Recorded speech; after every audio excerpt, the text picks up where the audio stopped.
welcome back to the conference previews of brackets, bubbles, and bid stealers. This is our sixth and final preview for the 2023-24 season. We've done the Big East, we've done the ACC, we've done the Pac-12.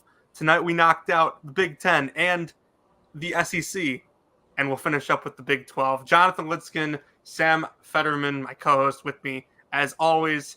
And today for the Big 12, we bring on basketball recruiting analyst for the Portal Report, Ethan Bach. Ethan, how are you doing today? Jonathan, I'm doing good. Thanks for having me on, guys. Appreciate it. For sure. The first thing we've been really doing on all the shows is we've been talking about sort of the national standing of each conference. So how do you feel, Ethan, with the new teams coming in to the Big 12? And then foreshadowing, how do you feel about Texas and Oklahoma leaving the following year? Yeah, obviously Houston's going to be right at the top of the conference. I don't think anybody's really debating that. They should be a top 4 team at the worst. And then when you look at Cincinnati, BYU, UCF, they should be more towards the middle tier, and then at least BYU and UCF should be at the bottom.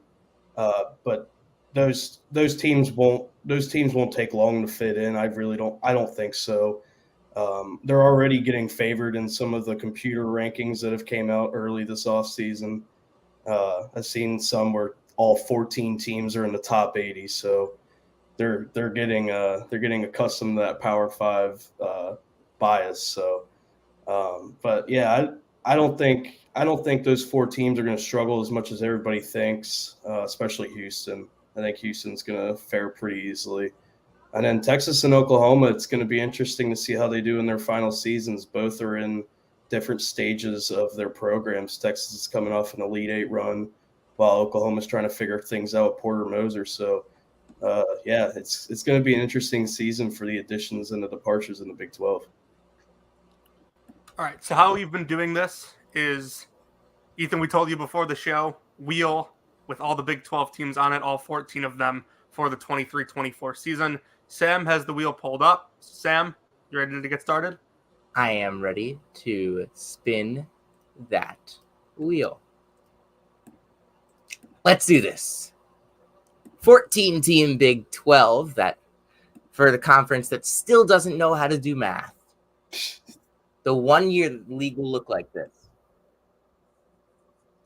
Let's take a look at what we will be discussing first. Let's talk about Jamie Dixon. Let's go to Fort Worth, Texas, where there's a team that has definite intrigue this year because they bring back a bunch of interesting pieces. They also bring in a bunch of interesting pieces. I was at the Final Four when Jameer Nelson committed at halftime of that first game. It was certainly a very interesting time to commit, but that is going to be one of the better point guards in this conference. Ernest Uday comes in. Issam Mustafa comes in as well, and they return plenty. Yeah, I think Nelson's a good add for a replacement of Mike Miles. I don't think he's quite the player he is, but he certainly can provide that scoring juice that Miles gave them. And then outside of that, they have a lot of wings and forwards that can really defend. Chuck O'Bannon comes back. Micah Peavy's back. Emmanuel Miller's back. And he can, all 3 of those guys, and Jacob Coles included, all of those guys can give you around 8 to 10 points a game. So as long as those guys are somewhat consistent on the offensive end and Nelson is doing what he does, along with Avery Anderson providing a little scoring, I think TCU can be a tournament team once again. And then I think Ernest Uday still might be a work in progress, but he gives you some semblance of what you had with Eddie Lampkin in terms of energy and a big physical body inside. I'm interested to see how TCU does this season. I really don't think they let anything off the brakes. Like you guys said, Jameer Nelson Jr. is going to come in. I think he's going to try to replace Mike Miles. He might be able to, but the addition I love the most from their offseason is Avery Anderson, easily, just because he has 4 years of experience in the Big 12. He's now on a better team. He's now in a system where I think he can flourish. Then you bring back O'Bannon and Emmanuel Miller. I think TCU is going to bounce back right to the tournament, and they might be able to finally push through that wall and make it to the second weekend. Yeah, Jamie Dixon, they were just minutes away from making the second weekend 2 years ago. Seconds away. They probably should have won that game against Arizona. We talked about it last night with Rocco and Andrew, how they really should have won that game. But as a whole, this TCU team, the expectations are a little lower than last year. I think we as a society may have placed expectations a little high on them last year, just kind of because they had everyone coming back. Yeah. That's natural, though. That wasn't anything out of the ordinary. But yeah, I think everybody hyped them a little bit too much. But I think they're still on that path of what they ended last year. Yeah, I mean, they were 25th in KenPom last year. They probably get slightly worse. I mean, you lose Miles and you lose some of the talent. So yeah, they're probably a little bit worse than last year, but they're probably in that same range where they get like a 6, 7, 8 seed. I'm spin it again, or you got anything more? I'm good. Go for it. All right, let's spin that wheel once again. Oh shoot, hold on. This is okay. Let's talk about the third choice Marcus Adams school. It is so BYU is a new school to the conference this year. They definitely did a better job at turning this into a high major roster than UCF did, but that doesn't mean they did a particularly good job at it. Yeah, Torvik has them at 44 to start the year. I'm a little confused by that. I think Charore is a good player and can definitely be an all Big 12 caliber kind of player. But outside of him, I don't know how much else I like about this roster. I think they could really struggle. They finished 77th in KenPom last year. They lost Rudy Williams. They lost Gideon George. Don't know how much they did to replace those guys' impacts. I think they're probably a bottom 4 team in the conference. I think Dawson Baker is a really good addition to this team. Get a guy that has experience scoring at a high level, shooting at a high level. At UC Irvine last year, and he played with DJ Davis, another super talented shooter there, and that was a good UC Irvine team as well. They went 15-5, so he plays winning basketball. I think they did a good job adding him. Noah Waterman is another player that's always just been super interesting to me. Because he's so big and he's kind of like a wing more than a forward.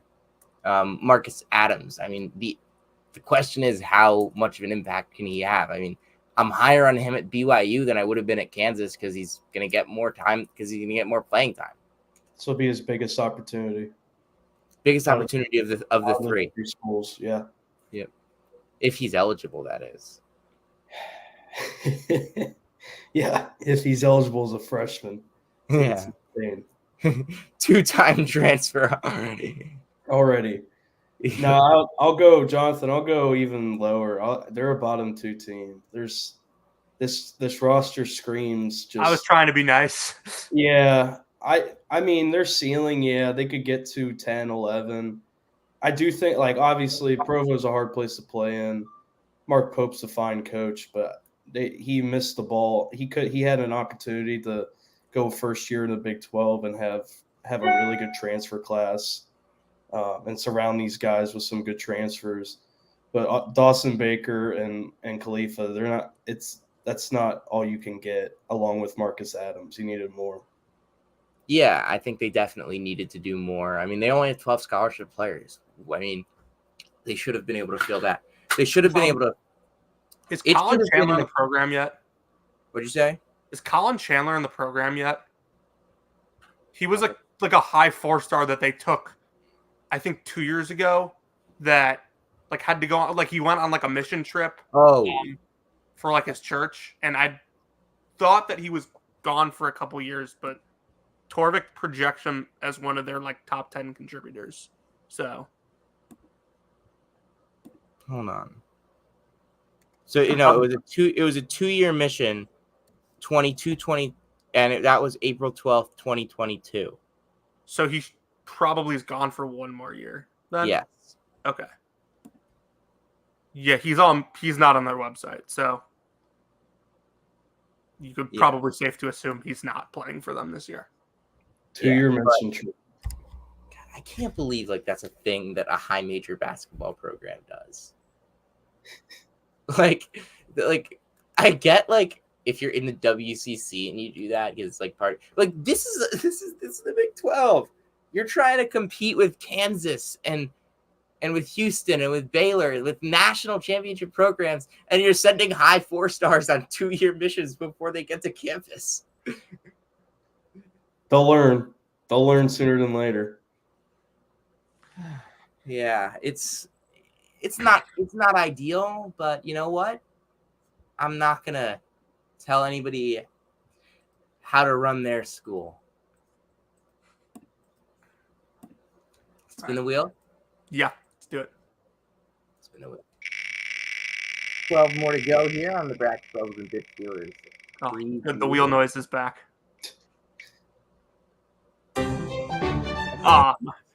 My favorite coach in the country. John Wooden. Rodney Terry and the Texas Longhorns, who, according to one prominent college basketball reporter, was doing his best Wooden last year. They are going to be, well, there's injuries to Dylan Dessou and Caden Shedrick in the offseason, and we don't have timetables on them right now to return. So that's something to watch, as the front court for this team could be in question at the beginning of the season. But the backcourt won't be in question. It's Max Asmus and Tyrese Hunter. That's Thunder and Lightning. That's one of the best defenders in the country, and then one of the best shooters in the country. And then you got Dylan Mitchell, uber athletic. People think he's going to have a real big breakout season. I'm not quite as sold. I think Shedrick is that piece that's going to have the breakout season in that front court. Yeah, I like Texas. I also am a little skeptical about them. I'm interested to see how Rodney Terry progresses as a coach as we move towards a roster that has less and less of Chris Beard's guys. I think Max Rodney Terry's guys, remember? Yeah, he recruited half the starting lineup. He went on that whole rant that he recruited like multiple starters. It's like, dude, you just got to an Elite Eight. Nobody besides me is like questioning you, and I guess Sam too. But I really like their backcourt. Asmus and Hunter, no question. Highly placed spies think Ethiel Horton is really good. He can shoot, but I don't know what else. He won't be no Serge Jabari Rice. Yeah. I hate to say it because I love how plugged in and how much John Rothstein cares about college basketball. But if I see one more tweet about Dylan Dessou's 2-game sample size in the NCAA tournament, I'm going to lose my mind. Like, the guy is a good role player. He's got juice as a rebounder. He can block shots and defend. I don't think he's going to give you much offensively. Do you know what Torvik's projections for him are? Like 9 points a game, I think, right? 9.8 and 5. Yeah, that would be fun for him. Yeah, but they also think Shedrick's going to have 5 and 3.3, which would be really shocking. I think Shedrick. I don't know if Shedrick has to be the breakout player. What'd you say? I don't know if Shedrick's quite the breakout that you think, but I remember last year at the end of the season, I told you if he came back to Virginia, he was going to be a major breakout piece. And I think he's going to have a breakout season, but not as much as he would have if you're at Virginia. Probably like 10-6. I also think that if you want to be a good offensive big, Virginia's probably not the place to go. Because God, when's the last time Virginia was relying on post players offensively? And Shedrick's just that's what he is. He's a guy that is pretty athletic, can block shots, but I think if he wants to develop his offensive game, he needs to go somewhere else, and maybe Texas is that place for him. I think this is definitely a top half of the Big 12 team, probably close to around top 5. I do have my questions though. Yeah, I absolutely have my questions here, and I'm a lot lower on this Texas team than I think a lot of people are for some reason. I feel like people are just giving them the benefit of the doubt because they're Texas, and honestly, I don't think Texas has quite earned that, really. Yeah, they're I giving, agree. like people are putting Texas just like locked, loaded, top 15. Like, no, this is not a program that has really earned that, and has Rodney Terry earned that at all at really any point in time? I don't think so. I mean, he finished 299, 188, and 136 at UTEP. With Sully Boom and Bryson Williams, I might add. I don't think that this Texas team is the slam dunk that some people think it is. I do see the ceiling. I do love the ceiling of having two guards that good at basketball. The ceiling is where they went last year. I mean, I was down on Texas pretty much all last year because eventually they always hit this wall in the Big 12 and then they fall off. Or they fall off in the tournament, like with Shaka a couple times. But they proved me wrong in the tournament. They basically replaced Marcus Carr with Azimus.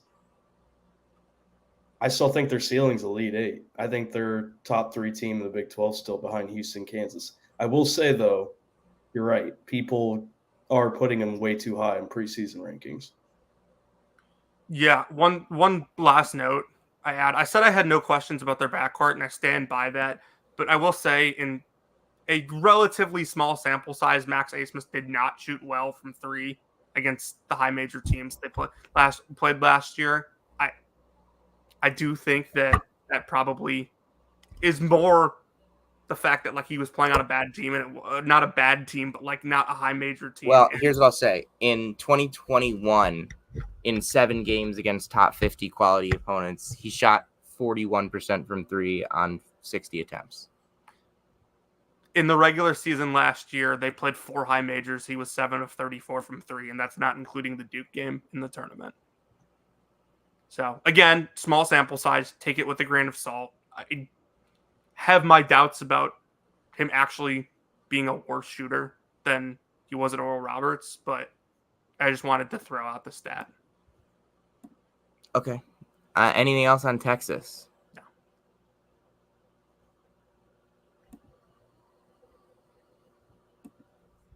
Anyone going to say no, or? I said no. We shook our heads.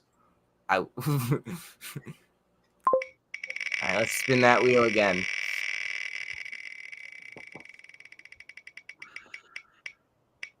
Oklahoma State. I feel like I said everyone's an interesting team. I really do. And we'll talk observations. I'll talk observations of like what I've noticed. I've said to Jonathan and after the show. But I've called so many different teams interesting. Oklahoma State, I want to say they're interesting, but I think I know how the season's going to go. They're going to be below 5. They're going to be like below 500 in the Big 12, wrong side of the bubble, and it's going to be the same thing over and over again until Mike Boynton eventually gets fired. I don't think Oklahoma State is a bad team talent-wise, and I don't think that Boynton's a bad coach either. He's just not the quality of coach that you need to consistently be a good team in the Big 12. You know, they kind of caught lightning in a bottle with Cade Cunningham that one year, and haven't really had this even close to the quality of team since. I mean, even that 1 year with Cade Cunningham, they were 33rd in Ken Pom, and they got a 4 seed. Yeah, I was so just obsessed with Cade Cunningham that year that I completely overlooked that the rest of that roster was not all that great. And basically basically they were so great defensively last year because Caleb Boone was awesome and Musa Cisse was one of the best defenders in the country. They're both gone. Both are gone. What'd you say?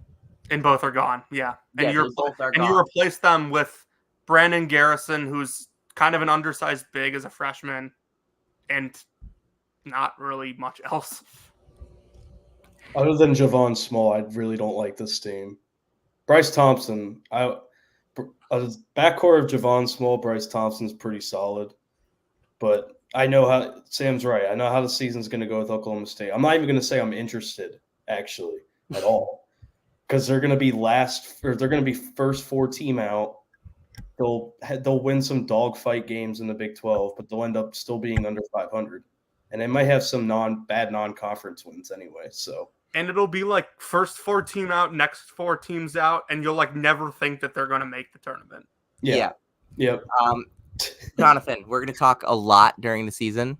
If I ever call Oklahoma State interesting, like make me do 10 push-ups on stream. I will. Write that down, by the way. Write that down. This team is not interesting. This team isn't fun to watch. I do think Mike Boynton's a good coach. I do think that. I think Brandon Garrison's development could be interesting. But like leave interesting at that. we know what they are. This is going in our bits note, by the way. I'm writing this down right now. Oklahoma State, most uninteresting team in the country. Apologize to Oklahoma State fans if they are listening to this. But yeah, your team's boring. You're going to have a long few months, and your football team's boring too. I don't think I've watched Oklahoma State football in like 3 years. Hey, they were in the Big 12 championship a couple years ago. I don't think I've watched them since. All right, let's spin the wheel and keep this going. Hopefully there's a more interesting team this time.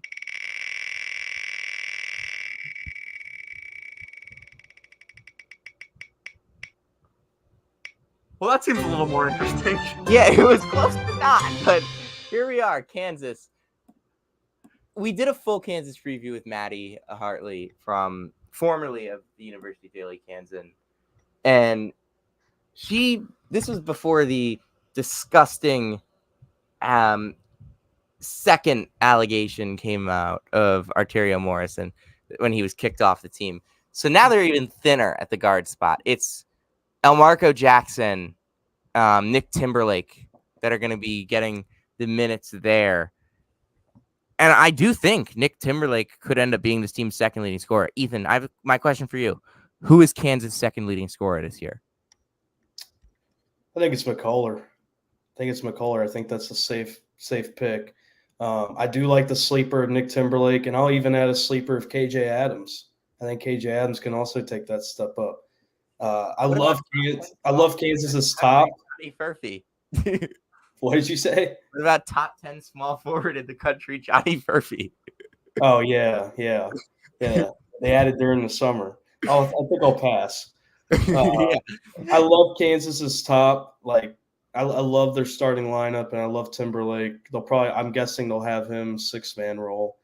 But then after that, like, this is where the loss of Marcus Adams, and this is where, if Arterio Morris wasn't an idiot, this is where those 2 losses come in. And I think down the line, they could actually hurt the Jayhawks, but I'm not too worried at the moment. But it's something to monitor for sure. Yeah, I like outside shooting on this team is certainly a question. Like, this team's starting lineup is probably DeJuan Harris, one of Jackson and Marco. Then Kevin McCullough, KJ Adams, Hunter Dickinson. That's 4 non-shooters, which is why I think they have to start Nick Timberlake at the 2. Yeah, he's a absolutely. Shooter. DeJuan Harris, I've said this so many times. Kansas winning the national championship, if that happens this year, DeJuan Harris is their second best player. And second leading scorer as well. He's going to need to be aggressive attacking the basket, and he's going to need to hit his corner threes at a high level like he did at times last year, but it was inconsistent. DeJuan Harris averaging 12 and 6 makes me think of Kansas as a national championship contender. If he's not, I don't think they're a national championship contender. I don't think they're deep enough as a team. I don't think Parker Brown is really that playable in this context. Zach Clements is kind of a slog. We don't know if We said this about Zvonimir Ivicic. We don't know if Johnny Furphy's actually a real human being. I'm still convinced he just spawned from a PDT Who video. had him in the top 10 small fours? Was it Cats? Yeah. Yeah. Again, like Maybe a ceiling. there are these random international dudes who are spawning from PDT and KJ videos that are signing with blue blood programs out of absolutely nowhere. Like nobody had heard of him before the video. Like how does this happen?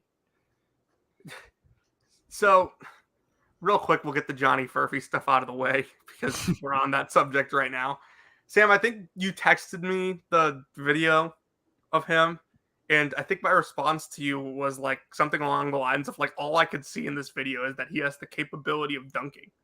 Like that's all the video showed. It was nothing. There was nothing else I took away from it. I do think that Bill Self has a knack for being able to develop players later in their college careers than most coaches, and I think there's a legit possibility that DeJuan Harris can come out and hit 53s this year for Kansas, and is just overall a much better shooter. Like he's not a bad shooter now. He just doesn't shoot at a very high volume. He hit 33s last year. He only attempted 74. Hunter Dickinson's going to be what Hunter Dickinson is. Like there's no need to like go deep in it. I have full confidence that Bill's going to find a way to make the offense work around him. And then I think they'll be pretty good defensively, at least with Adams and McCullough on the floor. Timberlake, I agree, Sam, they're going to have to start him because you don't know where shooting is coming from other than him. And then I do really like Marco Jackson as a sixth man for this team. I think he's a top 6-7 freshman for me in this class. I just, after those 6, there's a lot of really unreliable pieces that I don't think Bill anticipated having to use very much. And Ethan, I know you mentioned Marcus Adams and Arterio Morris, but Chris Johnson was committed to them too, and he's at Texas now and may play a role off the bench there. So, yeah, they had 9 transfer departures throughout the whole offseason. Now, granted, those guys were mostly bench players, role players, but still, like last season, Kansas had issues shooting the ball minus Grady Dick and Jalen Wilson. Now they have shooting issues with basically just Nick Timberlake. So, and now they really don't have an end of the bench like they would last year, even if it was a Yesufu, or Bobby Pettiford. So, yeah, there's a lot of concerns towards the end of that bench. The thing is that like concerned me right away with them is like obviously you brought in a guy like Dickinson to play the center spot, and moving KJ to the 4 is probably a smart move for his game. And then DeJuan stays as your 1. You had 2 guys last year at the 1 in Pettiford and Yesufu that you felt comfortable playing behind DeJuan. You had 2 guys at the center spot that as sophomores in Ernest Uda and Zuby Ejiofor, you were probably okay playing in backup minutes for sure. I don't think they expected all 4 of their backups at those positions to leave. Like in the portal era, you pretty much have to anticipate that like a third string guard or a third string big are probably going to go elsewhere. But with how young Pettiford and Ernest still were, and Zuby too, you were probably hoping that they trusted Bill's development. And if I'm being honest, like why else would you go to Kansas in the first place? And the other thing about this, Hunter Dickinson last year, there were 2 lottery type picks on that team, and he was the best player, and they missed the tournament. Like, there's legit questions about him. Obviously, it's Bill Self, so it's different. But like Hunter Dickinson needs to. I think his best season was inarguably his freshman season, and that's a problem. Even though yes, he's scored more points per game the last 2 years, he was more impactful as a freshman, and it's up to Bill Self now to get the freshman Hunter Dickinson out.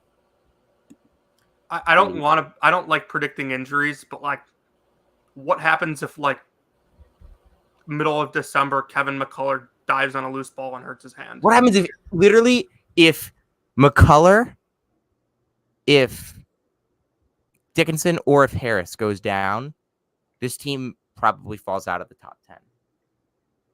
Or Timberlake, like Even Adams. mhm. It's honestly any of those five. Well, I'm not sure. I think with Adams it's different. But who do you plug for Adams? Do you run? Good point. Good point. Like Do you throw McCullough in and go play small? it's probably Parker Brown, who I Murphy. watched him here at Mizzou, and he's not a high major player. Yeah. What about Furphy? I what can Johnny Furphy bring to the table? Like, he's athletic. I thought he was going to redshirt when they took him. Like, I don't think Kansas has the room to redshirt anybody now. No, they have 10 scholarship players. They brought back Zach Clemens. He was on his way to UC Santa Barbara, and Self was like, "Dude, we need you." the last thing I'm going to say, best case scenario for Kansas is that Johnny Furphy wins National Player of the Year. Best case scenario for Kansas, they stay healthy. Their depth hurts them a little in Big 12 play, and they maybe take a loss or two that they probably shouldn't, but they still are the best team in the league. Worst case scenario for Kansas, they're absolutely exhausted in February. Injuries happen, and they could fall out of the top 20. You know who Kansas should have taken in the portal as depth? Who? You know the answer. Caleb Grill. Everyone could use a Caleb Grill. It's been a while since we used that line. I can't believe we didn't mention him more on the SEC preview. I kind of just went over him as a good system fit and 3-and-D player, and that was really it. Oklahoma State or BYU could have used him.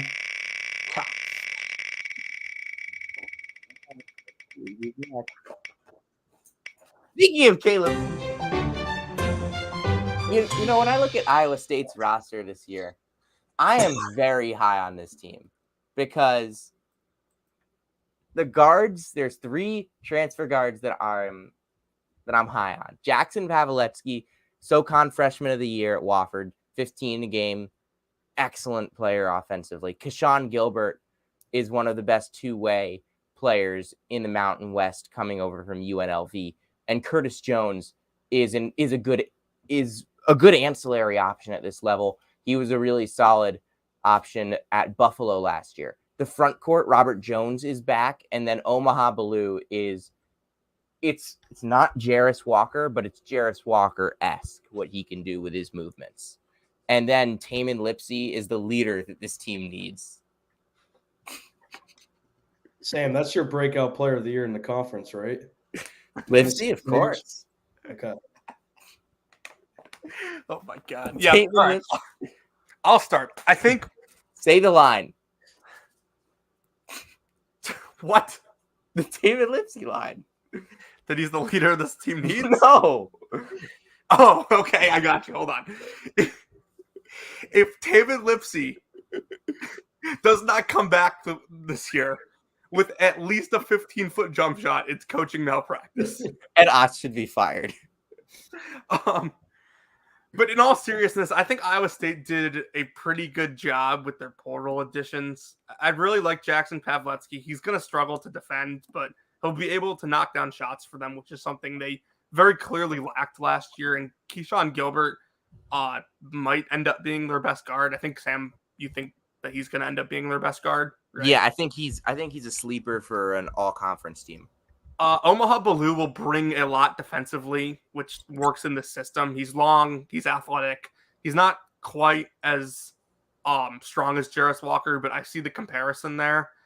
Torvik projects him to have 13.5 a game. I think that's very generous. I mean, for him, who's getting the buckets for this team? It's also Gilbert, Pavletsky, and dare I say Tamin Lipsey. Torvik has him scoring 11. I don't know if Tamin Lipsey could make 5 shots in a game. Torvik projects them to be 16th in defense, 104th in offense. I think it's actually going to be different because I don't think Taman Lipsey is going to play as much as most people do.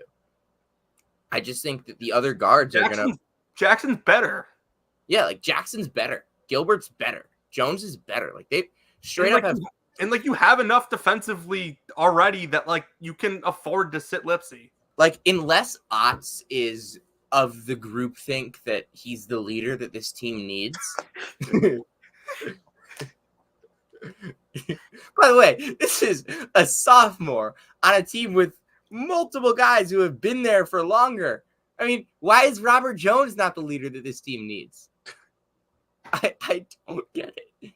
Also, why is Hassan Ward not projected in their top 10 contributors on Torvik? Like, Rothstein tweeted today that he like might start.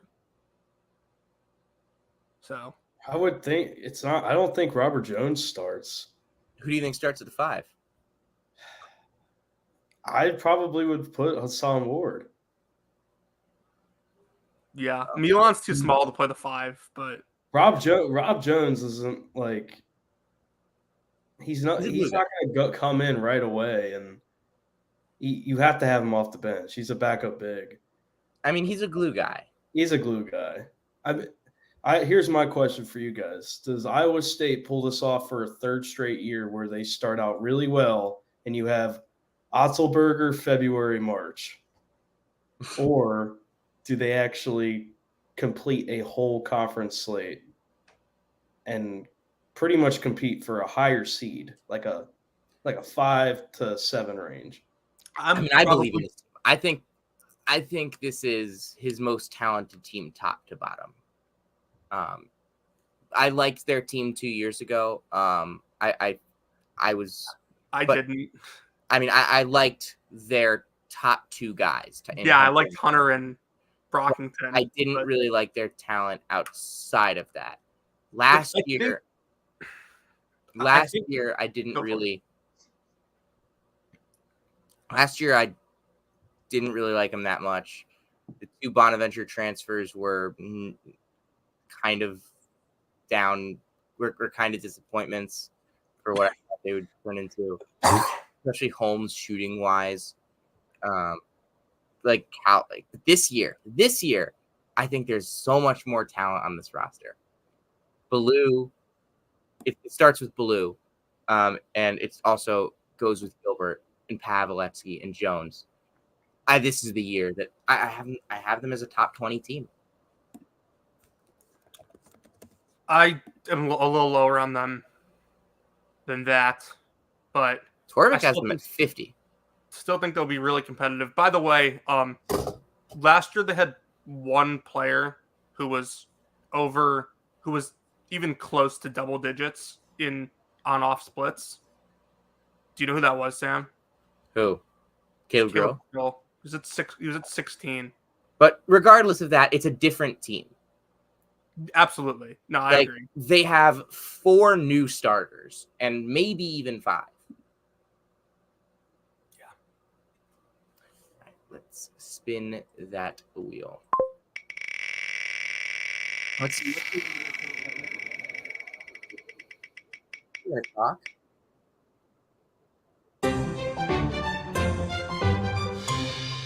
New team to the conference, the second new team that we're going to cover.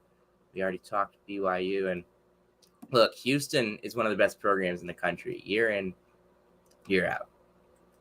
They play so hard, and they are so physical defensively. But this is a different team.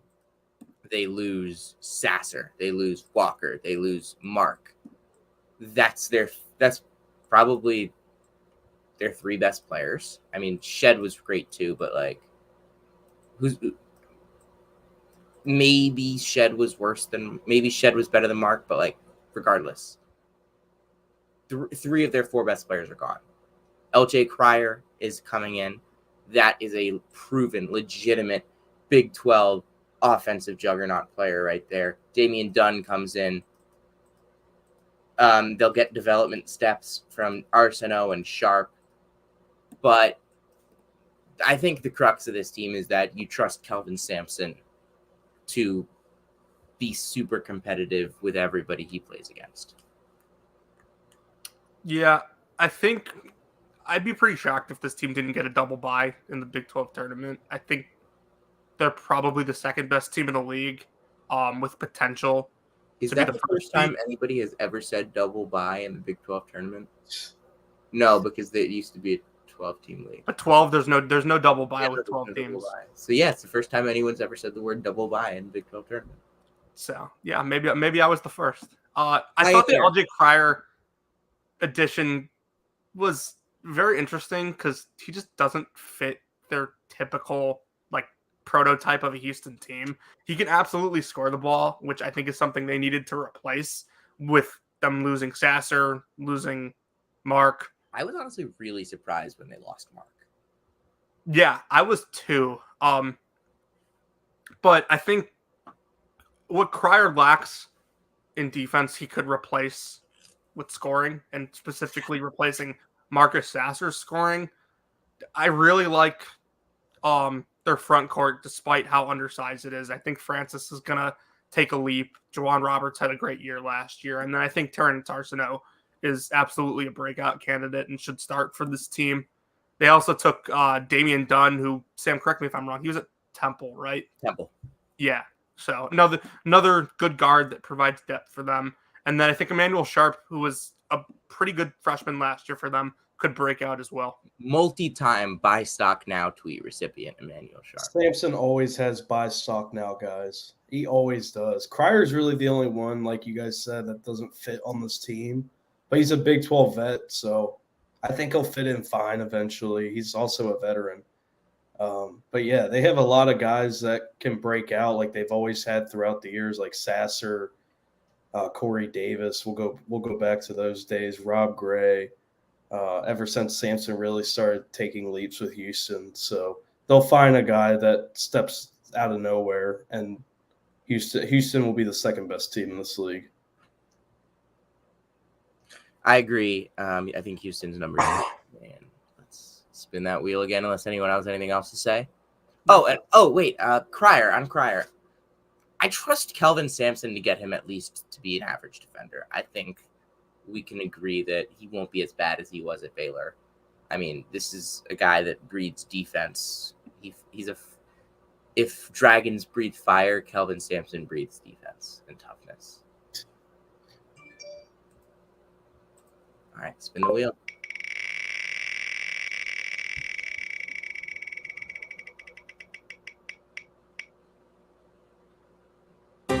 Texas Tech. Grant McCasland. I was at the Final Four, and I spoke to Jerome Tang and Scott Drew briefly, very, very briefly. This was not like a big conversation or anything, but I mentioned how Grant McCasland coming into the Big 12 and was going to make the league even better, and they were both like, "Yeah, that guy can really coach. Like, we're excited to see what he can do. We think he's going to do a great job at Texas Tech." And that's obviously more than just the fact that he was an assistant and on staff with Tang and Drew at Baylor, but like, this dude was one of the best mid-major coaches in the country at North Texas. Like, they won the NIT last year. They beat Purdue 2 years ago. 3 years ago. 3 years ago. Damn. At this that long ago? 2 calendar years ago, but now we're in the 3rd season since then. Yeah. Yep. And this is a team with legit pieces. This is a coach that's brought in legit pieces at North Texas. He recruits the JUCO ranks so well. Tyler Perry obviously came from JUCO. But honestly, I think his North Texas team last year was probably more talented than his Texas Tech team is this year. That's not necessarily an indictment on Texas Tech. I just think that North Texas team was that good. Yeah, I think they'll win some games with defense. Just McCasland has always figured out a way to get his guys to play really good defense, but at the same time, I still think Pop Isaacs is going to be pretty inefficient. Joe Toussaint, I don't think, is a bad addition, but like, do you want him as like your second leading scorer on a team in the Big 12? I think they brought in like what I would call a lot of like competent pieces, but they just don't have a lot of offensive juice to me, unless like Pop Isaacs just does a complete 180.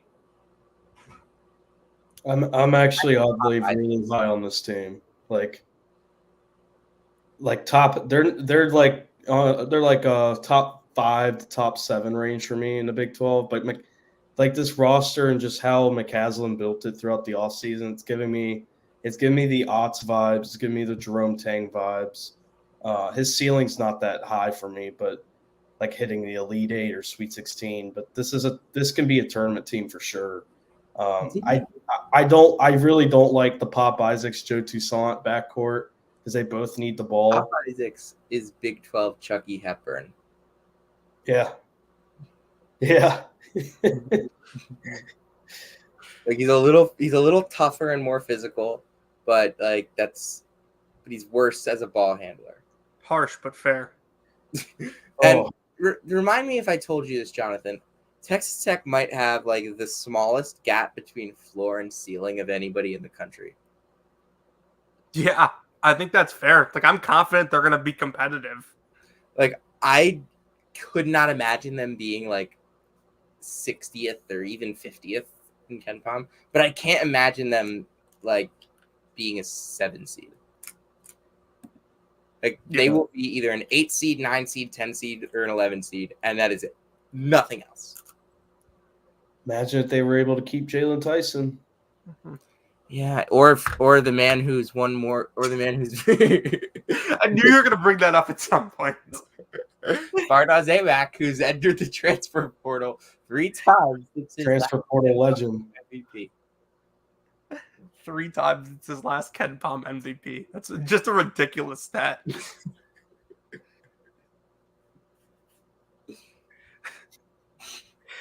Stop sending me the freaking Florida State banner.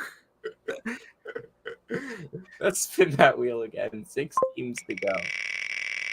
That team was like 16th in KenPom. Okay, so now we're going to talk about... Oh, yes, I've been waiting all day for this. Waiting all day for UCF. First person ever to say that sentence. No, I think football fans have said it. Okay, first person to ever say that sentence when referring to UCF basketball. Taco Fall. Okay, fine. First time in 5-6 years. Hey, Taylor Hendricks was fun to watch last year. Yeah, it was. But overall, how many high major players are on this team? Do you want me to read you their scholarship players? Yes. CJ Walker, Antoine Jones, Shamari Allen, Omar Payne, Ibrahima Diallo, Darius Johnson, Jalen Sellers, Marcellus Avery, DeMar Langford, Timo Sila, Tyler Hendricks, Korna Emuabor, and the guy who just spawned out of thin air that I can't pronounce his name, Marcus. Is that the Omar Payne? I think it is, like the guy that punched John Fulkerson. Is it? I think it is. He was at Florida and then Illinois. Yeah, it is. And he was at Jacksonville last year where he averaged 4.8 points per game. Another transfer portal legend. They lost so last year they finished 56th in KenPom. They lost Taylor Hendricks, who was. Did they actually finish 56? That feels like they lost. I mean, Taylor Hendricks was literally nationally ranked in like 75% of KenPom stats. Offensive rating, effective field goal percentage, true shooting percentage, offensive rebounding percentage. I could go on and on. Like they lost him and they lost Torton and CJ Kelly, who were like the 3 most impactful players. Like this team, I'm not gonna say they're gonna win 0 Big 12 games because I think I will. I'm not making that mistake again, but like this team might win like 1 Big 12 game. And it's a shame they're not going to Allen Fieldhouse. No, I would be boots on the ground if they were going there. Thing is that Kansas is playing a road game at UCF. It's going to be a crowd of like 400 people. The spread is going to be Kansas minus 27.5. Bill Self is going to walk in there, be a gangster, walk out, and hope to not get shot in Orlando. If you're What's more likely? if you're Mikey Bill Self, how do you Williams- motivate your players to like go to play at UCF? What's more likely? Mikey Williams winning National Player of the Year Or Kansas UCF, losing to UCF? the ever The eternal Mikey question. Williams, Player of the Year, book it. But not the only thing that's being booked about him. He might not even step on campus ever. What are we saying the over under on Big 12 wins for UCF? 0.5. half a win. And I think I'll take the under. Like, There are no high major players on this team. Okay, so they get BYU at home. Wait, Don't they go home and home with Cincinnati and West Virginia too? they have home and homes with BYU. They have home and home with Cincinnati. They have a home and home with West Virginia. They only play Oklahoma State on the road. They could win. They could win that. I don't. God, they open their conference slate going to Kansas State and then Kansas at home. Okay, so 0-2. Yeah, that's a tough one. And then they get BYU at home. So good bounce back opportunity. They are actually there. Torvik has them favored by 0.7 points against Oklahoma at home. Really? Yes. That seems generous. Yeah, Oklahoma at least has like 5 more high major players than they do. They also have. I mean, to be fair, Kansas only has like 5 more high major players than UCF. You're not wrong. Johnny Purvey would be UCF's best player. Okay, let's not go that far. Well, who's UCF's best player? Shamari Allen. And how sure are we that he's better than Johnny Purvey? That's a good point. If he's a top 10 small forward, shit. That's a good point. You know, Caleb Grill. He's actually only 6'4", so he doesn't really fit on the small forward list. Yeah. No, but I think he might belong in the power forward list with. You have to be a small forward in college basketball. You have to be at least 6'8". 6'9". No, in order to be a power forward, you have to be a center. Yeah. All right, enough with UCF. Let's go. That is the most common phrase associated with UCF basketball. In all seriousness, like they need to hire a real basketball coach. Like if they want to be competitive in this league. They basically have a Twitter user as their basketball coach. Well, they're going to be a little better. A lot better. Yeah. They got a bunch of interesting pieces on this team. I like Seamus Lukosius. CJ Frederick comes back after spending what feels like 72 years in exile. Like, he was part of Kentucky's best lineup last year, but I felt like I heard his name like once all season. Yeah, no, you're not wrong about that. He hasn't been let free since Iowa. It's been years. I really like Aziz Bondogo. If he gets a waiver. Yeah, that's true. Victor Lakin is a stud. Then there's Jizzle James, the freshman who we know can play. Yeah, Rothstein thinks he's going to start for them. Oh yeah, I think he's probably going to start for them. You know, Reynolds needs a waiver too, doesn't he? Yeah. And then I think Davion Thomas is probably a pretty big contributor for them as well. I also like Odi Awama, a good glue guy. John Newman's another glue guy. They got a lot of glue guys. Yeah, it's a team full of glue guys, and the thing about that determines this team's ceiling is how are they going to shoot. I mean, Seamus Lukosius shot 38% from 3 last year, and I think he can be even better than that. I think he can shoot 40%. I think he can shoot 42%. I think he's that good of a scorer. CJ Frederick, I think, can shoot 40% from 3. I think there's multiple guys that can really shoot on this team. I mean, how well is Jizzle James going to shoot? How well are they going to shoot around him? Davion Thomas is Davion Thomas is another piece there to look at in that backcourt. Just eyeballing it, by the way, and I know they replaced their guys fairly well, but you do lose like 223s with Nolly, DeJulius, and Davenport. Yeah, but they're also a totally different team from last year in the backcourt. Yeah. They replaced those guys with legit high major players. They're really starting to try to go that Kelvin Sampson route of like lengthy guards and then big, just like straight up bigs. Like they're like Cincinnati's size is amazing this season. Like just they have like 6 guys over 6'7". It's like almost half their roster. And then obviously lock in Reynolds, Aziz, and then even Sage off the bench. They have 4 or 5 guys that are over 6'10". Like their size, like they're trying to go this Houston route. And like I think Wes is really building something there. It's just taking time, and they need to give him time. He's recruiting well. He's getting good. They just good got players. Tyler Betsy. Yeah, he's and McKinley, who I don't like, but that's a different story.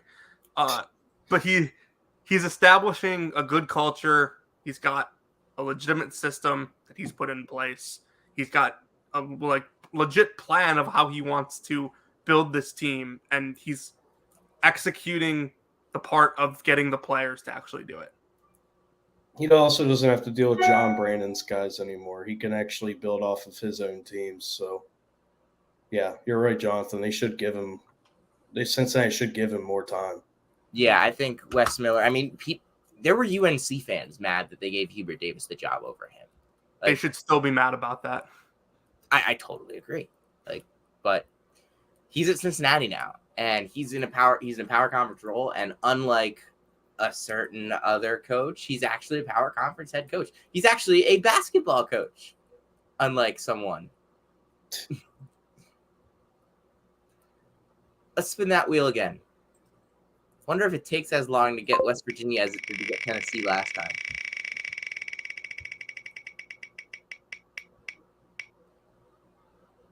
It still might.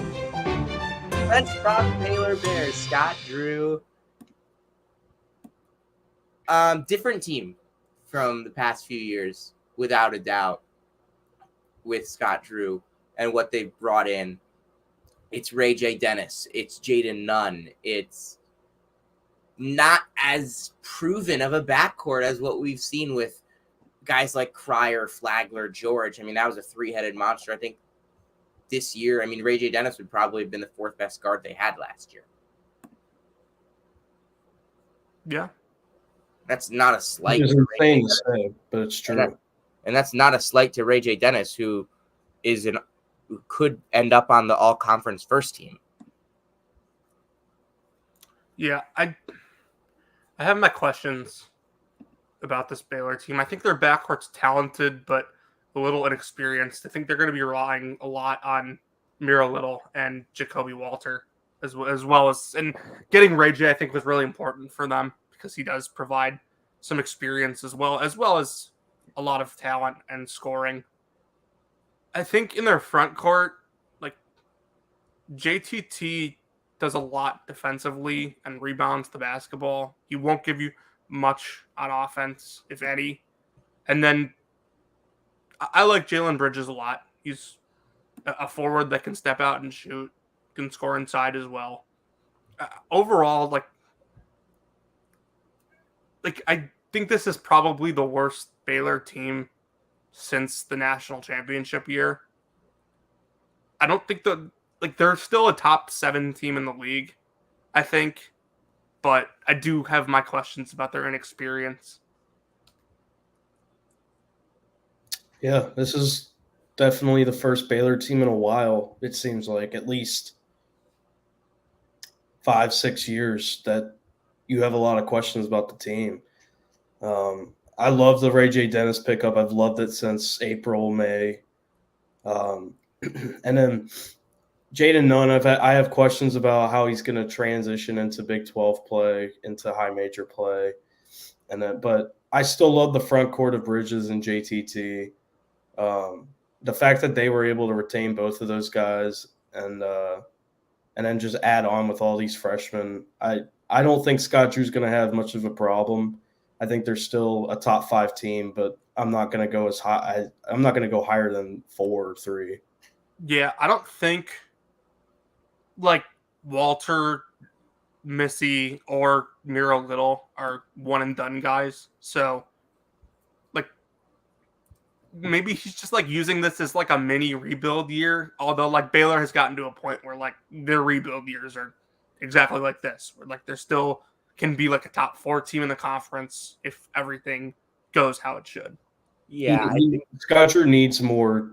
He needs to go back to develop. Like he has no guys on this team that he's really developed for 3, 4, 5 years. Mm-hmm. So going back to a transition year like that and getting guys that aren't one and done he can develop would be huge. I mean, he's got Jonathan Chamo-Chachua on this team, so there's one guy. But JTT's injury prone. I love JTT, but I mean, obviously, there's only so much you can do with him. Obviously, if he's healthy, but then you look at the younger players that he's got: Miss C and Little and Walter and Langston Love. Those are 4 guys themselves that could turn out to be that's like a future core 4 for them. Yeah. And you look at that, and I love Miro Little. I think this is a guy who's super industrious as a guard, can really do a lot of things. Great rebounder, great passer, can score a little bit.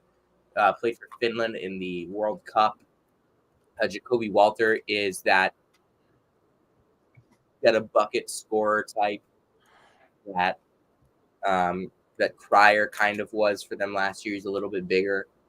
Obviously not as good, not even close to as good, but could become that type of player in 3 or 4 years. I don't think he's a one and done. I don't think Yves Messi is a one and done. I'm not sold on him being an NBA guy at any point, really. It's at this point in time. But I am sold on him in the long run being an effective piece for Baylor. And obviously, Langston Love could have a bigger impact than maybe some people think. Sam, you know how I talked about earlier how I thought in a year Ohio State could be like a top 10, top 15 team? Baylor too. I kind of feel the same way about Baylor. Like these young kids will grow up, and then next year in a actually serious freshman recruiting class, they already are bringing in Jason Asamoah, Rob Wright, and then sounds like they have a pretty good shot at Trey Johnson too. I think there's a good chance that I have Jacoby Walter next year for Big 12 Player of the Year. Yeah. Come back to me. Nice talk now. Come back to me in 365 days on this, but Jacoby Walter could end up being my Big 12 Player of the Year next season. That is the earliest I've ever declared that. All right. Spin that wheel.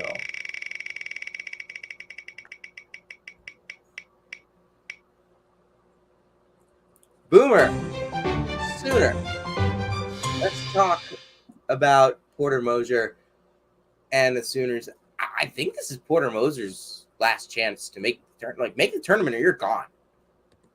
Like, they're not going to mess around. They could take this opportunity to reset as a program going into the SEC next year. If they don't make the tournament, it's 3 years in a row. And I think Porter Moser is an excellent coach. But you can't miss the tournament 3 years in a row at a program like this, then expect to go into the SEC where there's $7-8 million coaches everywhere you look and keep your job. This isn't Johnny Dawkins at UCF. I don't really know what to think about this team. Like, I think Uzan's a breakout candidate. I think they have a lot of players who I would consider like high major role players. We'll see how Hugley bounces back from his injury. He could be pretty key for them.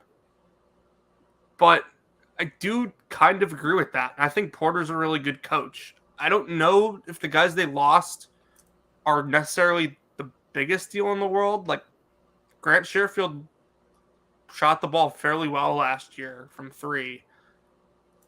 But, like, it's now been a couple years of Grant Sherfield being on losing basketball teams. And obviously he's not in the sport anymore. But, like, you question how much of an impact he actually was making on both ends. They lost Jacob Groves, his brother, Tanner. Overall, I think they can be competitive, but I'd be hesitant to put them in the top half of the conference. They're the Sooners in with Oklahoma State. I am not interested to see how they do this season. I love the pickup of Javion McCollum, obviously. And I am curious to see if John Hughley's going to come back from an injury under a different system from Jeff Capel going to Porter Moser. But I'm just not. I know how the season's going to go with Oklahoma. It's just like Oklahoma State. They'll probably beat a top 5 team. They'll probably beat their ass by 15, 20 points. But then other than that, they won't have a resume that qualifies or that can sneak them into the tournament. So they're probably most likely like first 4 out, or the next 4 out. And I don't think Porter Moser makes it to the SEC. Yeah, I talked about Javion McCollum a lot last year because he was in the MAC, and I loved him in the MAC. But something that I was saying was I wasn't sure how he would translate to a high major level. He's very skinny. I saw him in person. I saw him very up close when Latrell Reed pushed him right into me. He's 165 on a good day. Like that's what I weigh. I hope he's put on 10 pounds at least. But I still think he can be an effective starting point guard at this level, especially with Milos Uzan, who's a much more Big 12 body than he is, can really shoot, do a lot of things. I like Otega Away and Caden Cooper as well. John Hugley's an interesting fit at the 5. Trey Darthard is another nice piece in Rivaldo Soares. Overall, probably around the same spot as where we were thinking about with Oklahoma State, as Ethan mentioned earlier. Yeah, I will say that if Porter gets fired and he wants to continue coaching right away and doesn't want to take a break or anything like that, there is going to be a lot of like mid-major programs that are lining up to hire him. Oh, he's a hell of a coach. Not just mid-majors. UCF's going to be lining up to hire him. He could stay in the Big 12. I think Porter's a great coach, but obviously Loyola's system and what he built at Loyola is much better than what he's been able to do at OU. Sam, I have an interesting question for you. Ethan, you can chime in on this too, because it just shows you like the hypotheticals of sports sometimes. Do you think if Porter has one NCAA tournament appearance between these years, he still has a job? Depends on like when. If it's this year, then yeah, he'll. Okay, what if it was his first year? Probably not. They would be in the same spot, I think. Okay, because I was just curious because I was at the Big 12 tournament in 2022 when they took Texas Tech to the limit in the semifinals, and it's just interesting, like because they probably make the tournament if they win that game. It's insane. Like he's had games there where you think Oklahoma's gonna all of a sudden, like when they beat Alabama by 29. Like we still knew they weren't good. Like Oklahoma wasn't probably going to make the tournament unless they went on a run in the Big 12. But they have their moments where they really do look like a top 25 team, and they fall off right away. And that's pretty much. Listen to this stretch of games last year. Lost by 16 to Oklahoma State. Lost by 2 to Baylor. Lost by 27 to TCU. Win by 24 against Alabama. Lose by 10 to Oklahoma State. Lose by 32 to West Virginia, lose by 10 to Baylor, lose by 23 to Kansas, win by 14 against Kansas State, lose by 2 to Texas, lose by 11 to Texas Tech. What? Just casually mix in a double-digit win against the top 10 team in the country twice. And then an Elite 8 team. Yeah, K-State was – we were talking about that as a top 10 team. Yeah. In that sense. Oh, I thought you threw in Bama. I was referring to both, but K-State being a top 10 team was obviously very arguable. Yeah. And they finished as one of the 8 last teams standing. So, yeah. We have 2 left. And once again, team of the guest will be the last. Let's talk Kansas State. Yes. Yes, Jerome Tang. Is he the best culture building coach in the country already? Yeah. Yeah. I listened to him speak went 4 times in New York when they were here for the regionals. And I fell in love with how he runs that program. He runs that program so it's so welcoming, and the kids want to be there. The kids will die for each other. And this year, I mentioned this a few months ago, Tyler Perry and Arthur Kaluma are the perfect replacements. You could not have done a better job in the transfer portal to find guys that are not carbon copies, but close enough to Marquise Noel and Keontae Johnson. Sure, Perry's not as good of a passer as Noel, and Kaluma's not as good of a scorer as Johnson, but it's the archetype of player. It's the type of guy that you're looking at. And I think that that's exactly what you get out of these guys. And Jerome Tang's going to turn his team into a top 15, 20 team in the country. Yeah, I'm with you on this. I think Kansas State, I think I have them 3rd in the Big 12 on my preseason rankings. I just think, like, Tang knows what he's doing, and he knows how to build a roster, and he knows how to get the most out of his players. I think Kaluma has a much better year at Kansas State. I thought he was a little underwhelming last year at Creighton for what we expected him to be.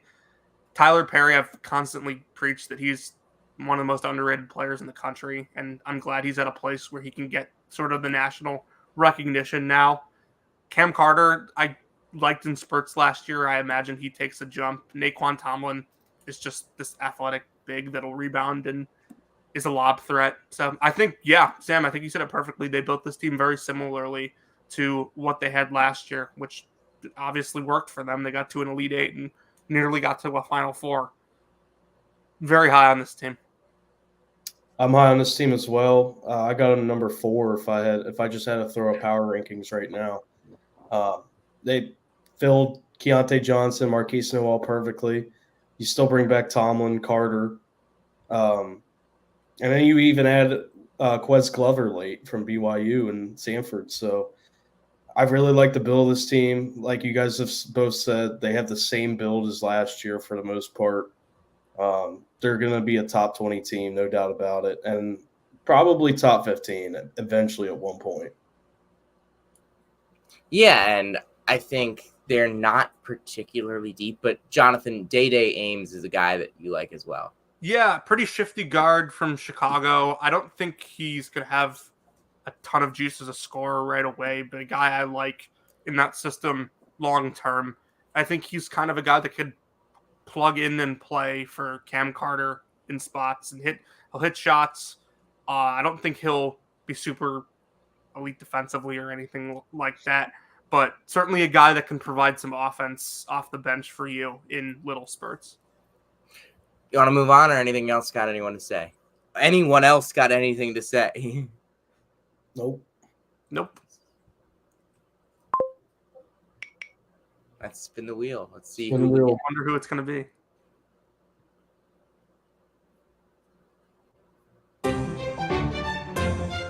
So, Ethan, tell us about Dr. Josiah Harris and the West Virginia Mountaineers. Yeah. Josiah Harris somehow graduated as a freshman in college. He's a grad transfer, I guess technically. He's a sophomore grad transfer. And he's going to go for his master's and his MBA. So, and he still has 3 years of eligibility. And he could be one of those guys that Josh Schuyler has to plug in if Raekwon Battle is denied. That's going to be the biggest thing about this West Virginia team, and that's what's going to determine their ceiling and floor is if Raekwon Battle can get cleared by the NCAA. But if they can have a trio of Battle, Krisha, Edwards, and then have support from Seth Wilson, Quinn Slazinski, a Cook, they can get in that top half of the Big 12 as a ceiling. Yeah, there's a lot of guys I'm very familiar with here, and Slazinski, Jesse, a Cook. I mean, from 3 different worlds as well. I mean, the MAC, UConn, Syracuse. It's really interesting there. I kind of just think it got to a point where Josh Eilert was just pulling guys because he needed players, not necessarily because he thought they were a good fit. And losing Jose Perez, I don't really know the full details there, but it's a blow. But even then, I wasn't 100% sure how much he would have brought to the team. At his best, he's an ISO scorer, and I don't think that's what this team needs. They kind of need more of what Battle brings as a scorer than what Perez would bring as a scorer. And I think Jose's really good, but I have so many questions about Kirk Risa. I don't even think he can answer them. I just need to see it on the court because he is a fireball of so much, just so many different things are happening. I would love to understand what's happening in Kirk Risa's brain when basketball is going on. Is he even thinking about basketball? Just read his mind when he's playing hoops. I think out of every player in the country, he's the one that I would like to step into the mind of during a basketball game the most. Either him or Johnny Furphy. Last year, my answer would have been Wendell Green. No problem. No, I think I know what's going on in his brain. Kirk Risa, I genuinely have no idea what he's thinking. And also, maybe I could pick up a new language. Noah Farrakhan, another guy that when he committed, I was just like, yeah, they picked him up because they needed a guy. At that point, after Hugs, they had to pick up anybody that breed. That's my thing with this team. They're not a tournament team. I just kept sliding them down and down and down and down in my rankings the offseason went on because the fits just kept getting weirder and weirder. Yeah, you guys covered pretty much all of it, but I have no idea what this team's ceiling is. I think it's just way more likely that the season goes completely sideways and they just take it as a throwaway year than an actual competitive team for an NCAA tournament spot. Here's my question. Does Josh Eilert get the full-time job? He's going to have to win. I said his goal, he has to win 22, 23 games and win a game in the tournament. So he's not getting the full-time job. This is basically you go on the 2K and you draft up a fantasy team. So why do you think that he has to win that much? Because you can't – with West Virginia's new AD, Ren Baker, you can't – he's going to want to hire his own guy. That makes sense. So Eilert's going to have a Rodney Terry type of year where he knocks it out of the park. And I'm not even saying he has to go the Elite Eight. He just has to win a tournament game, I think. Yeah, I could see that. So who are going to be the candidates next year? Realistically? Or who would West Virginia want? No. Realistically. I don't care who West Virginia wants because they're not going to get him. Do you think it's realistic they can go after Kelsey? That was going to be the first name I threw out. Kelsey's the first one that comes to mind. But, I mean, I think he loves – I really think he loves coaching in the mid-major level. Yeah. I think he's a match made in heaven at Charleston, and I think it would be a shame if he ever left. If they stay in that Bob Huggins streak, Jared Calhoun can make that jump up. I think he needs a little bit longer, but you think they could go after Porter Moser? I wouldn't want Porter Moser after seeing his Oklahoma teams in the Big 12. I think it's a very fair take to have. All right. It's time to go over conference awards for the final time. The sleeper for freshman of the year in this conference, Jonathan. My sleeper for freshman of the year in the Big 12. I'll go Milan, Iowa State. I think guys got some really solid footwork in the post. Could be a really high floor player as a freshman on a team that probably needs some front court scoring. I think Caden Cooper is an interesting choice here. I don't have him on like an all freshman team right now, but like there could be like they could need him to step up and score, and I think he could make an impact in multiple ways.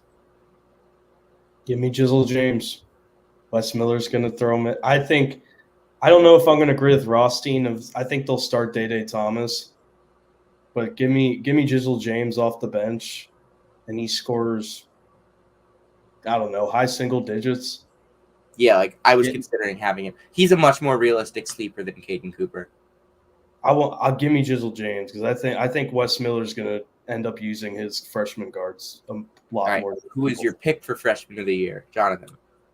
My pick for freshman of the year is Jacoby Walter. I think he's going to get a lot of playing time. Probably will start right away. I think he's going to be able to score probably 12 to 13 a game for Baylor in that system. I have Omaha Blue. I think he's just a total freak defensively. Otzelberger is going to know how to use him to his best abilities offensively. He's a good connective passer. He's really good at cutting to the basket. He's a freak, just total freak in transition. I think Omaha Blue is my freshman of the year. Ethan? I'm going with Jonathan. I got the 2025 Big 12 Player of the Year, Jacoby Walter. I think this is like I said earlier. I think Walter's going to be in this class of the freshman coming in for Baylor that Scott Drew needs to develop over the next few years to get another monster class that he can keep together. And I think Jacoby Walter is going to be that guy for him. All right. Who is your sleeper for defensive player of the year, Jonathan? Juwan Roberts at Houston. I don't know how much you would consider him to be a sleeper, but I think the guy is an elite rim protector. He's going to rebound the ball at a really high rate. Just very, very good overall and a very well-rounded defensive player. Keshawn Gilbert, Iowa State, was one of the best defenders in the Mountain West last year. Just shuts down your best guy every day. My sleeper is Jesse Edwards. And hear me out. Is that a sleeper? I would say he's a sleeper. I'll spoil it. That's my pick. Yeah, that's my pick. That's your pick? Mm-hmm. That's my pick, too. What? You guys didn't have Harris as your pick? I tend to lead in bigs here. Yeah. Wow. I honestly, I'm not even sure Harris would be my pick for a Kansas player. Would you say KJ or McCullough? KJ, yeah.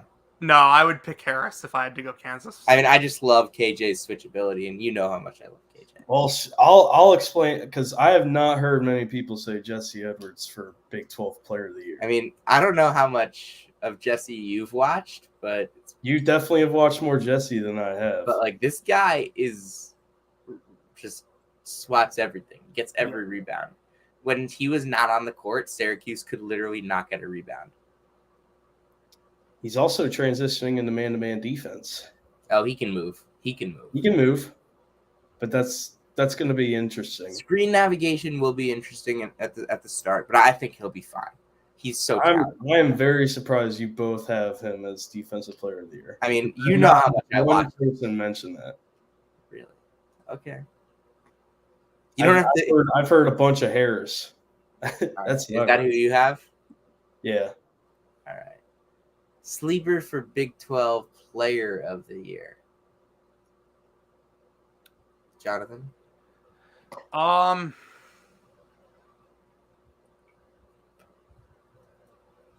stick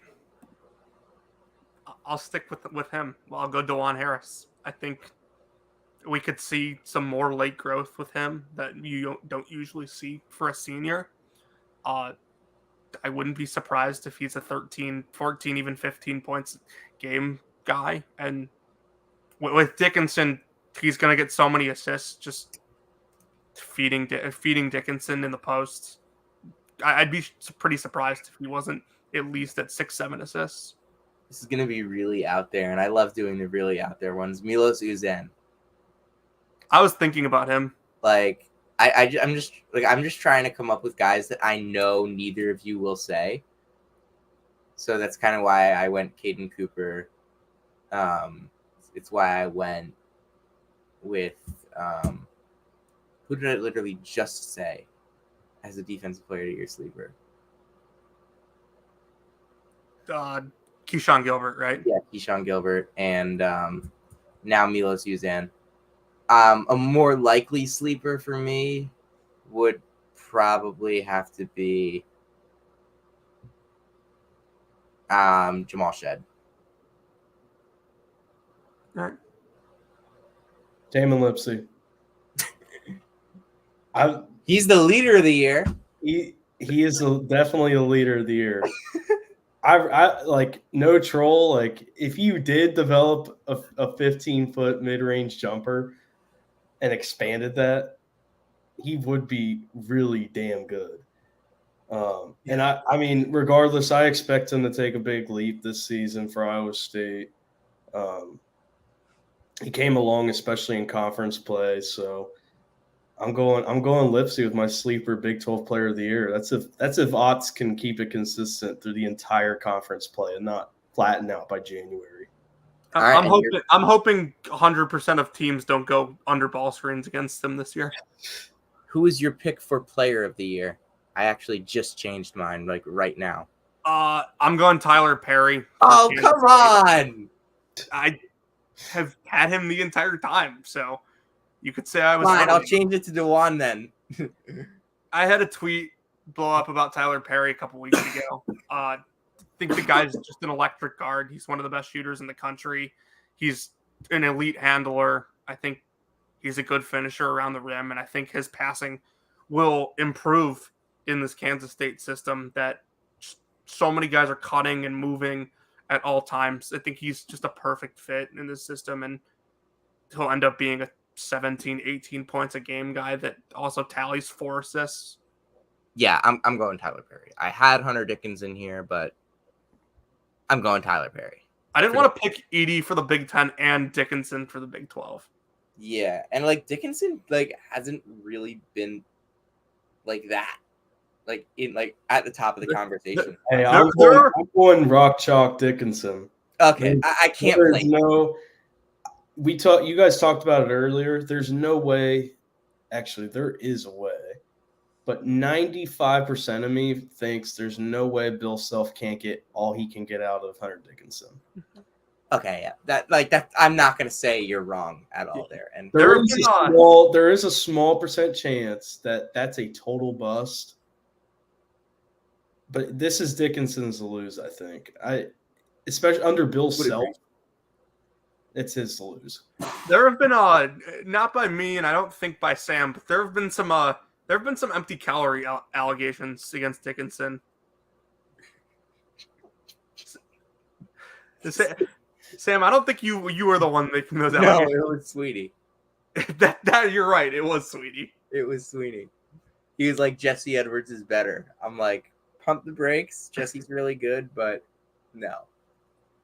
But yeah, there have been some empty calorie allegations against and him. Like I'm inclined to give them a thought. Yeah. Because when the seasons for Michigan go like that 2 years in a row, I feel like you have to give it a thought. Because like the one season where they were really good, he played 24 minutes a game. They also had Franz, Livers, reliability at the point guard position. That was the best help that Dickinson had was his freshman year. Oh yeah, totally. I'm not saying but he still had talent. He still had talent the last 2 years. Yeah. Yep. You just didn't have a coach. You had a former player. That former player's still there. He's still just putting his sons on the roster to save his job. I'd like to see betting odds for who Juwan Howard Punches next. punches or yells at, something like that. Wait. Isn't he like on a leave of absence? Yeah, he had heart surgery. Oh yeah, I feel bad now. Oh yeah. A sleeper to win the league.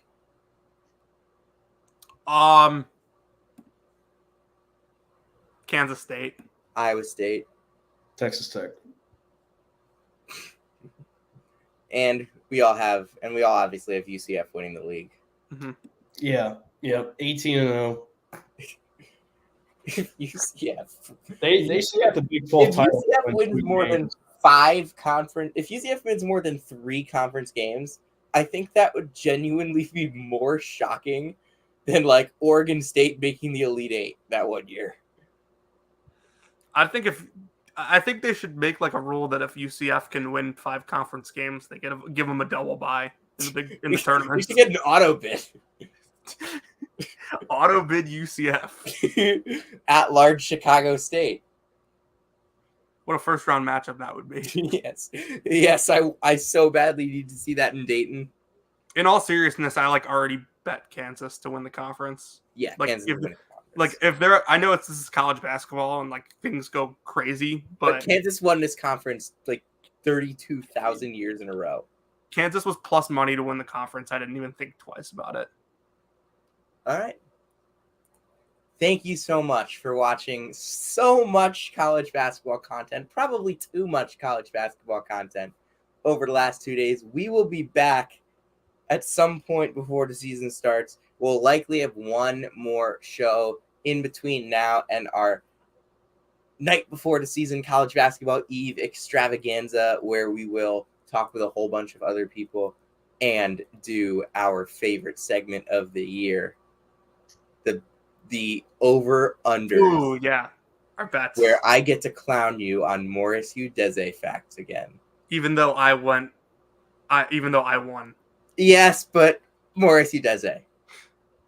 And Henry Coleman. Yeah, bad. Ethan's looking at us like we're from a different universe. I just know you're sickos. Last year, oh my God. Sam, do you still have the note? Yeah, I'll send it after. Last year, we had a bunch of random college basketball bets that like made absolutely no sense. Like we were setting win totals for random teams and betting on it. We were setting point totals for players and betting on it. And like it's not even like superstar players, like mid-major players, like Morris Udeze. We bet on a Gardner Webb Radford game. Like 3 months in advance. Did you get into some action? Oh, he won. I'm looking. We bet on the Air Force win total. All right, we got to end this stream. Thank you so much for joining us. We'll see you at least at some point before the season starts. If not before then, November 5th.